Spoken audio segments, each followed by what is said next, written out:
दोस्तों, welcome to हमारी अपनी पाठशाला। मैं हूं श्रीवास्तव और आज हम यहाँ पर बायोलॉजी के कुछ इंपॉर्टेंट जो एमसीक्यूज हैं, जो लगातार पिछले कई सालों में पूछे गए हैं आपसे, उनको हम लोग यहाँ पर देखेंगे, जो कि मोस्ट इंपॉर्टेंट एमसीक्यूज हैं आपके एग्जाम जो 71st बीपीएससी होने वाली है उसके लिए।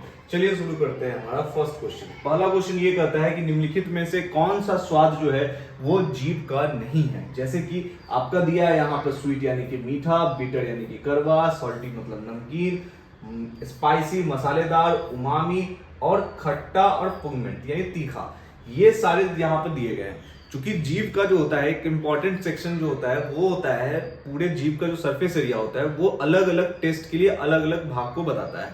उसी के बारे में यहाँ पूछा गया है कि उसमें से कौन सा टेस्ट जो है वो जीभ नहीं बताता है। पहला जैसे आपका हो गया यहाँ पर ऑप्शंस में अगर देखें तो इसको आप ऑप्शंस भी बना सकते थे कि ऑप्शंस में कौन कौन दिए हुए हैं, आप उससे भी उसका कर सकते हैं। अगर हम सही अप्रोच की बात करें तो सही अप्रोच यही है कि आप ऑप्शंस को ध्यान से पहले देखें और तब आप देखें खोज के कि इसमें क्या मिल रहा है। फॉर एग्जाम्पल 257, पहला ऑप्शन कहता है 257, 2 में कौन आता है? बिटर। चलिए बिटर के बारे में अगर आपको नहीं पता हो, 5 के बारे में क्या आता है? उमामी, और 7 के बारे में आता है पुगमेंट। क्या है इसमें? पुगमेंट आपका एक है। पुगमेंट क्या है? तीखा। तीखा क्या जो होता है, क्या वो जीभ तीखा बताता है कि नहीं बताता है, ये बात आपको समझना होगा। उमामी, अगर आप कहीं भी इस टॉपिक को अगर पढ़िएगा, अगर मान लीजिए नहीं भी पढ़े हैं तो आपको इतना जरूर पता होगा कि जो खट्टापन, जो कड़वा जो टेस्ट होता है, बिटर टेस्ट, वो आपको जीभ पे रखते ही किसी सामान के बारे में पता चल जाता है। तो कड़वा तो हमारा जीभ टेस्ट देता है, इसका मतलब ये ऑप्शन जो होगा हमारा वो करेक्ट नहीं होगा, क्योंकि पूछा है आपसे कौन सा स्वाद जीभ नहीं बताता है। नहीं बताने वाले स्वाद के बारे में पूछा गया है। दूसरा ऑप्शन है 134, 1 का मतलब स्वीट तो हमारा बताता ही है, पहले ही में पता चल चुका है, तो ये भी ऑप्शन हमारा नहीं होगा। अगला ऑप्शन देखते हैं 4 और 7। 4 में आता है आपका स्पाइसी, 7 में आता है आपका पुगमेंट यानी तीखा, यानी मसालेदार और तीखा के बारे में क्या जीभ बताता है। चलिए अभी इसको हम थोड़ा होल्ड करते हैं, अगला ऑप्शन भी देखते हैं। अगर मान लीजिए मसाले आपको पता चल चुका है, क्योंकि तीखा और मसालेदार जो होता है वो जीभ कभी नहीं बताता था, आंसर तो हमारा सी होगा। बट फिर भी आपको एक ऑप्शन देखना है, डी ऑप्शन को फिर भी देखना है, ताकि आपको ऐसा ना लगे कि हाँ कहीं एक से ज्यादा ऑप्शन तो करेक्ट नहीं हो सकते हैं। जैसे आपका इसमें दिया है ऑप्शन नंबर डी में 3 और 6। 3 का मतलब है सॉल्टी और 6 का मतलब है सॉर मतलब खट्टा। सॉल्टी और खट्टा जो आपका जो सॉर का टेस्ट है, ये आपका नमकीन और खट्टे के टेस्ट के बारे में जीभ बतलाता है, मतलब ये भी ऑप्शन करेक्ट नहीं होगा। आंसर क्या होगा आपका? सी, ऑप्शन नंबर सी। अब हम जीभ के कुछ उन भागों से देखते हैं जो कौन सा भाग किस बारे में बताता है। ये सारे तो हो गए टेस्ट के बारे में, लेकिन इन टेस्ट को कौन सा भाग बताता है ये हम लोग इसके नेक्स्ट स्लाइड में देखते हैं। यहां हमको पता चलता है जीभ के बारे में, जिसमें हमको पता चलता है कि जीभ के आपके जो टोटल हैं, ये आपका एक जीभ का पूरा ढांचा दिया गया है, जिसमें आपको अलग अलग पोर्शन जो है वो अलग अलग टेस्ट के बारे में बताता है।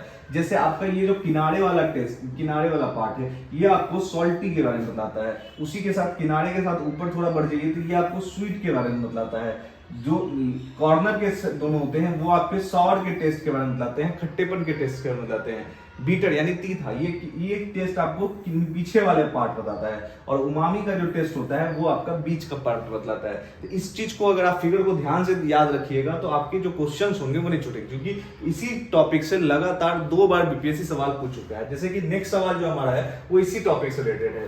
करवाहट के लिए मानव के कौन सा संवेदनशील होता है? करवाहट मतलब होता है बिटर टेस्ट। बिटर टेस्ट का कौन सा पार्ट होता है? अभी हमने देखा बिटर के लिए कौन सा पार्ट होता है? पीछे का भाग होता है। आप ध्यान से यहाँ देख सकते हैं बिटर टेस्ट के लिए कौन सा पार्ट होता है, तो आपका पीछे का पोर्शन होता है ये। तो इसका सही आंसर क्या हो जाएगा आपका? इसका आंसर हो जाएगा बैक पार्ट, यानी कि सी आंसर इसका करेक्ट हो जाएगा। नेक्स्ट है आपका, निम्नलिखित में से कौन सा अम्ल पेट से स्रावित होता है? तो हमारे पूरे डाइजेस्टिव सिस्टम में जब हम लोग ने पढ़ा था तो हमने देखा था कि पूरे डाइजेस्टिव में सिर्फ एक ही अम्ल है यानी एसिड है जो कि हमारे बॉडी में सही तरीके से स्रावित होता है पेट के अंदर में। कौन सा एसिड होता है? तो होता है हाइड्रोक्लोरिक एसिड, HCl। HCl हमारा हाइड्रोक्लोरिक एसिड होता है, वो हमारे पेट के अंदरूनी पार्ट में होता है, लेकिन उससे हमारा पेट को कोई नुकसान नहीं होता है। क्यों नहीं नुकसान होता है? क्योंकि पेट के स्ट्रक्चर में आपको पता होगा कि पेट के जो अंतरी लेयर होते हैं उसमें आपका म्यूकस आता है। म्यूकस जो होता है, मान लीजिए ये पेट है, जैसे जे शेप का होता है, तो इस तरीके का पेट है मान लीजिए, तो इसके अंदर के जो पार्ट होंगे उससे आपका HCl स्रावित होगा, और उससे पहले आपके म्यूकस जो होते हैं वो लेयर की तरह आपके पूरे आउटर लेयर, इनर लेयर जो होता है पेट का, उस पे आ जाते हैं, जिसके वजह से आपका हाइड्रोक्लोरिक एसिड जो होता है उसका इंपैक्ट आपका नहीं के बराबर पड़ता है। तो ये आपका हाइड्रोक्लोरिक एसिड का सही आंसर हो जाएगा। नेक्स्ट क्वेश्चन है हमारा, अधिकतर एंजाइम होते हैं, एंजाइम किसके बने होते हैं? तो एंजाइम जो होते हैं वो प्रोटीन के बने होते हैं। याद रखिएगा, एंजाइम ना ही वो बेस होता है, ना ही वसा होता है, ना ही अम्ल होता है, वो क्या होता है? प्रोटीन होता है, जो हमारे डाइजेस्टिव सिस्टम में आपके बहुत इंपॉर्टेंट रोल करता है। सही तरीके से आपके जो भी न्यूट्रिएंट्स होते हैं उनको कन्वर्जन करने में, एनर्जी के रूप में कन्वर्ट करने में यही आपका हेल्प करता है। तो ये प्रोटीन का बना होता है। नेक्स्ट है हमारा सवाल, एंजाइम्स लाइपेज का सोर्स क्या है? तो लाइपेज के बारे में अगर जान ले तो लाइपेज आपको जो सोर्स होता है वो मोस्ट इंपॉर्टेंट, जो सबसे बड़ा ग्रंथि, मतलब ग्रंथियों में सबसे बड़ा होता है लीवर, बट उसके अलावा आपका जो सबसे इंपॉर्टेंट है लीवर के बाद वो होता है अग्नाशय, पैनक्रियाज, जिससे निकलता है पैनक्रियाटिक जूस। पैनक्रियाटिक जूस में आपका लाइपेज निकलता है। तो लाइपेज का सोर्स कौन हो जाएगा? आपका पैनक्रियाज हो जाएगा। लाइपेज के बारे में ही बात करें तो सॉरी पैनक्रियाज के बारे में, तो पैनक्रियाज से और भी एंजाइम्स जो होते हैं वो निकलते हैं, जैसे एमाइलेज। एमाइलेज क्या करता है कि स्टार्च को आपको डाइसेक्रेट कर देता है, मतलब स्टार्च को आपको ग्लूकोज में कन्वर्ट करता है। डाइसेक्रेट तो एक्चुअली माल्टोज होता है, बट उससे आपको और जाकर तोड़ के फाइनली वो ग्लूकोज में करता है, जिससे आपको एनर्जी मिलता है। नेक्स्ट है आपका ट्रिप्सिन। ट्रिप्सिन जो होता है वो आपको प्रोटीन्स को अमीनो एसिड में कन्वर्ट कर देता है। किसमें करता है? प्रोटीन्स को कन्वर्ट करता है अमीनो एसिड्स में। नेक्स्ट है आपका लाइपेज, जो हम लोग यहाँ पढ़े थे कि फैट को फैटी एसिड में कन्वर्ट करने का काम लाइपेज का करता है। फैटी एसिड में कन्वर्ट करने का काम किसको? फैट को लाइपेज करता है। तो मोस्ट आप ये तीन इंपॉर्टेंट है यहाँ पर एंजाइम्स, जिसको आपको जानना काफी जरूरी है। इन्हीं सब की वजह से, चूंकि सारे कन्वर्जन जो हो सकते हैं वो आपके पैनक्रियाटिक जूस में होते हैं, इसलिए उसका नाम होता है complete digestive juice. Pancreatic juice को ही कहते हैं हम लोग कंप्लीट डाइजेस्टिव जूस। चलिए नेक्स्ट क्वेश्चन देखते हैं। नेक्स्ट क्वेश्चन है, कार्बोहाइड्रेट के अपघटनोपरांत अंतिम रूप में क्या बनता है? तो कार्बोहाइड्रेट जो होता है वो जब कंप्लीट तरीके से वो पच जाता है, डाइजेस्ट होता है, तो फाइनल वो हमको देता है ग्लूकोज।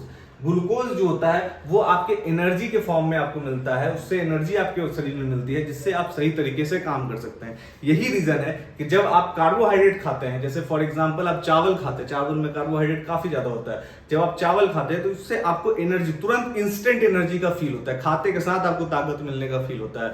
वो किसके वजह से होता है? तो यही होता है, कार्बोहाइड्रेट जो होता है वो ग्लूकोज में कन्वर्ट होता है, और कन्वर्ट होने के बाद आपको एनर्जी देता है। तो यहाँ पर आंसर ग्लूकोज हो जाएगा। नेक्स्ट क्वेश्चन है, यकृत एवं मांसपेशियों में ऊर्जा जमा होती है, किस रूप में जमा होती है यहाँ पर? तो याद रखिएगा, लीवर में स्टोर होने वाला जब एनर्जी होता है, जब लीवर में आपका जब ये लीवर में एनर्जी स्टोर होता है तो वो स्टोर होता है आपका ग्लाइकोजन के लिए। ग्लाइकोजन की मतलब तरल में आपको ये जितने भी एनर्जी होते हैं वो लीवर में स्टोर होते हैं आपका। ये हो गया, मांसपेशियों में भी ग्लाइकोजन में ही स्टोर होता है। नेक्स्ट है आपका, आहार नाल का कौन सा भाग यकृत से पित्त को प्राप्ति करता है? तो यकृत से यानी कि लीवर से हमारे जो बाइल होता है उसका प्राप्ति जो होता है वो होता है आपका ड्यूडेनम में। ड्यूडेनम जो होता है वो पार्ट होता है किसका? स्मॉल इंटेस्टाइन का। तो आंसर क्या हो जाएगा यहाँ पर? Small intestine. अगर ज्यादा डिटेल में पूछता तो स्मॉल इंटेस्टाइन के 3 पार्ट होते हैं, ड्यूडेनम, जेजुनम और इलियम। तो यहाँ पर बाइल जो होता है वो डायरेक्टली इंटर करता है किसमें? ड्यूडेनम में। तो आपका आंसर हो जाएगा यहाँ पर स्मॉल इंटेस्टाइन। नेक्स्ट क्वेश्चन है हमारा, निम्नलिखित में से कौन सा उच्च से निचले क्रम में पौधों की प्रजातियों का सही क्रम है? तो ये दिया गया है यहाँ पर कि प्लांट स्पेसिफिक के लिए, आपको स्पेसीज के लिए सही क्रम कौन सा है। अगर ध्यान से आप देखें तो हमारा सही क्रम जो होता है प्लांट का वो ये होता है कि पहला प्लांट किंगडम होता है, फिर फाइलम आता है, फिर क्लास, फिर ऑर्डर, फिर फैमिली, फिर जेनस, फिर स्पेसीज। हिंदी में बात करें तो पादप जगत यानी प्लांट किंगडम में आपका संघ होता है, फिर वर्ग आता है, फिर गण आता है, फिर कुल, फिर वंश और फिर जाति। तो इसके हिसाब से आपका सही आंसर हो जाएगा कि वर्ग है पहला क्या? वर्ग गण है। मान यहाँ आप लिखा है वर्ग के बाद संघ लिखा है, बट ऐसा नहीं होता है। वर्ग से संघ क्या होता है? वर्ग से पहले आता है, तो ये नहीं हो सकता आपका। अगर हम बात करें यहाँ पर संघ, यहाँ देखिए पादप जगत लिखा है, संघ लिखा है, वर्ग लिखा है, गण लिखा है। तो यहाँ पर पादप जगत हो जाएगा, संघ लिखा है, वर्ग लिखा है, गण लिखा है। तो आंसर इसका सही आंसर क्या हो जाएगा? आपका डी आंसर हो जाएगा। प्लांट किंगडम, फाइलम, क्लास, तब आपका ऑर्डर होता है। तो सही आंसर इसमें क्या हो जाएगा? डी इसका सही आंसर हो जाएगा। नेक्स्ट क्वेश्चन है हमारा कि जीवाणुओं की खोज किसने की थी? तो जीवाणुओं की खोज करने वाले साइंटिस्ट थे वो थे लीवेनहॉक। लीवेनहॉक जो थे उन्होंने जीवाणुओं की सर्वप्रथम खोज की थी। सेल की खोज करने वाले कौन है? तो रॉबर्ट हुक है, याद रखिएगा। तो रॉबर्ट हुक जो है उन्होंने सेल की खोज की थी। किससे खोज की थी? जो पेड़ की छाल होती है उससे कॉर्क उसको कहा था, उससे उन्होंने सेल की खोज की थी। तो कॉर्क होता है वो डेड सेल होता है। तो रॉबर्ट हुक ने कौन सी खोज की थी? तो डेड सेल की खोज की थी। ठीक है, नेक्स्ट है आपका क्वेश्चन, सबसे छोटे जीव जो स्वयं विकास एवं प्रजनन करने में असमर्थ होते हैं। जो सबसे छोटे जीव है, सबसे छोटे जीव की जहां बात करेगी आपको तुरंत दिमाग में आना चाहिए कि उसका आंसर हो जाएगा माइकोप्लाज्मा। माइकोप्लाज्मा जो होता है एक प्रोकैरियोटिक जीव होता है, जो कि एक सबसे स्मॉलेस्ट प्रोकैरियोटिक जीव है। प्रोकैरियोटिक जीव का मतलब क्या है कि इसमें कोशिका झिल्ली नहीं पाई जाती है, केंद्रक झिल्ली जो होता है वो नहीं पाई जाती है। ये यहाँ पे इसका सही आंसर हो जाएगा। नेक्स्ट क्वेश्चन है हमारा, किन जीवों में बीजाणु निर्माण द्वारा प्रजनन होता है। अब ये क्वेश्चन जो है वो 70th बीपीएससी में पूछा गया था। अब इस क्वेश्चन का आंसर जो होगा वो बीपीएससी ने क्या किया कि आपको मैंने कहा ना कि ऑप्शंस कई बार होते हैं बीपीएससी दे देता है ऐसे, बट उसका आंसर सही तरीके से उसको भी नहीं पता होता है। क्या होता है इसमें कि शैवाल में भी आपका बीजाणुओं से आपका प्रजनन होता है, और जो फर्न होता है फाइटोफाइटा इसको कहा जाता है, तो उसमें भी आपका बीजाणुओं के निर्माण से ही होता है। तो इसका आंसर तो मोर देन इनफ था, बट इस बार 70 बीपीएससी में जो क्वेश्चन थे उसमें मोर देन इनफ का क्वेश्चन आंसर नहीं था। लगातार बीपीएससी जो होती है वो ई आंसर दे देती है, लेकिन इस बार के एग्जाम में अब जो ट्रेंडिंग चला है एग्जाम का उसमें ई ऑप्शन को हटा दिया गया है, बट ये सवाल तो उसके हिसाब से दे दिया गया था। तो इसका आंसर जब बीपीएससी आंसर की निकाली तो उसमें इस क्वेश्चन को ही हटा दी, बोले कि इसका नंबर हम फ्री में दे देंगे। लेकिन इसका सही आंसर क्या हो जाएगा? तो मोर देन 1 हो जाएगा। इसका एक से ज्यादा सही इसके आंसर हो जाएंगे। नेक्स्ट क्वेश्चन देखते हैं। नेक्स्ट क्वेश्चन कहता है कि लाल रक्त कणिका विहीन जंतु कौन सा है जिसमें रेड ब्लड सेल नहीं पाया जाता है।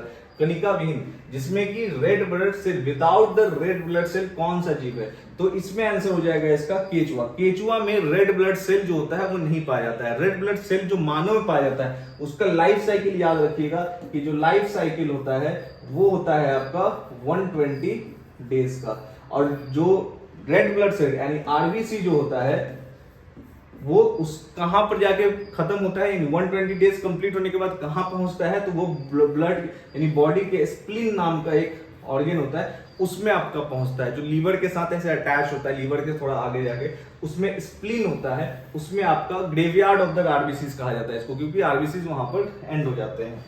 नेक्स्ट क्वेश्चन है हमारा, कीट भक्षी पौधे मिट्टी में किसकी कमी से उगते हैं। अब इस क्वेश्चन को ध्यान समझिए। कीट भक्षी पौधे उनको किनको कहा जाता है? सबसे पहले यही समझ लीजिए, कीट भक्षी पौधे उनको कहा जाता है जो कीटाणु को खाते हैं। अपने जीवन जीने के लिए वो क्या करते हैं? अपने ग्रोथ के लिए वो जो कीट आता है वो उस पर अगर बैठ जाता है तो उसको क्या करता है? पकड़ के से खा लेता है। तो वो कीट भक्षी पौधा होता है। तो वो किसकी कमी से, मिट्टी में कौन सा ऐसा चीज पदार्थ होता है जिसमें कमी आता है तो कीट भक्षी पौधे पैदा होते हैं? तो वो होता है आपका नाइट्रोजन।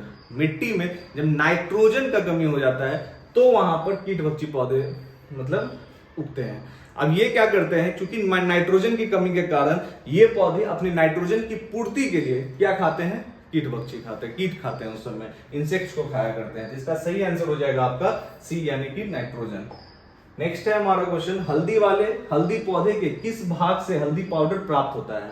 तो इसके में आंसर दिया गया था सूखा आधार, सूखा जड़, बीज। इसमें से कोई भी इसका आंसर नहीं हो जाएगा। आंसर हो जाएगा इसका उपयुक्त में से कोई नहीं। नेक्स्ट क्वेश्चन है, अदरक तना है या जड़? जड़ नहीं है, क्यों? अदरक जो है वो तना है, जड़ नहीं है। क्यों नहीं है? क्योंकि इसमें नोड और इंटर नोड जो होते हैं वो होते हैं। अदरक में नोड और इंटर नोड होते हैं, जिस वजह से उनको जड़ नहीं माना जाता, उनको क्या माना जाता है? तना माना जाता है। नेक्स्ट क्वेश्चन हो जाएगा हमारा, लवण युक्त वातावरण प्रेमी पौधों को क्या कहा जाता है? तो लवण युक्त जो होते हैं उनको कहा जाता है हैलोफाइट्स, मतलब कि लवण मृदो पृथ्वी। ये इसका सही आंसर हो जाएगा। नेक्स्ट क्वेश्चन है हमारा, सूक्ष्म जीवों द्वारा कार्बनिक पदार्थों को तोड़ने की प्रक्रिया कहलाती है।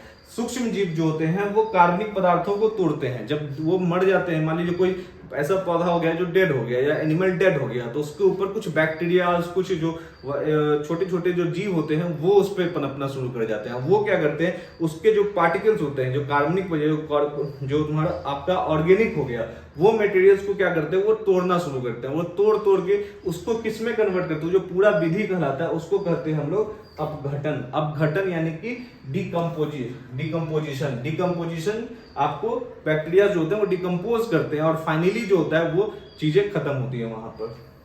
कवक पौधों में क्या नहीं पाया जाता है, इसमें से कौन सा चीज है जो कवक पौधों में नहीं पाया जाता है, जैसे कि ऑक्सीजन, कार्बन डाइऑक्साइड, क्लोरोफिल और आपका हो गया यहाँ पर सनलाइट। तो इसमें से जो होता है वो क्लोरोफिल जो होता है वो कवक पौधों में नहीं पाया जाता है, जिसके वजह से वो फोटोसिंथेसिस का प्रक्रिया नहीं कर पाते हैं और अपने जीवन यानी ग्रोथ के लिए वो किसी दूसरे पे आश्रित होते हैं। तो इसका सही आंसर हो जाएगा आपका पर्णहरित यानी कि क्लोरोफिल। नेक्स्ट क्वेश्चन है हमारा, लाइकेन में एक क्लोरोफिल युक्त पार्टनर एक साथ रहते हैं तो कौन से होता है, इसका सही आंसर क्या होगा? इसका आंसर होगा आपका एल्गी और फंगस यानी कि शैवाल और कवक। इसका हो जाएगा आंसर शैवाल और कवक। नेक्स्ट है आंसर क्वेश्चन हमारा, जीवन की संरचनात्मक एवं क्रियात्मक इकाई क्या है? तो इसका सब जानते हैं, इसका आंसर हो जाएगा कोशिका। स्ट्रक्चर और फंक्शनल यूनिट जो होता है, आप याद रखिएगा definition, structural and functional unit of life या बेसिक, इसको हम लोग कहेंगे आपका सेल। ये सेल हो जाता है। सेल का डिस्कवरी किसने किया था? तो रॉबर्ट हुक ने किया था, उन्होंने डेड सेल का किया था। यहाँ पर सही आंसर आपका यहाँ पर सेल हो जाएगा।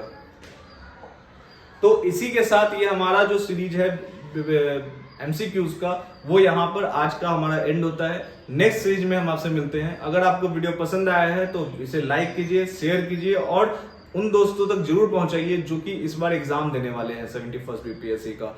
Thank you so much.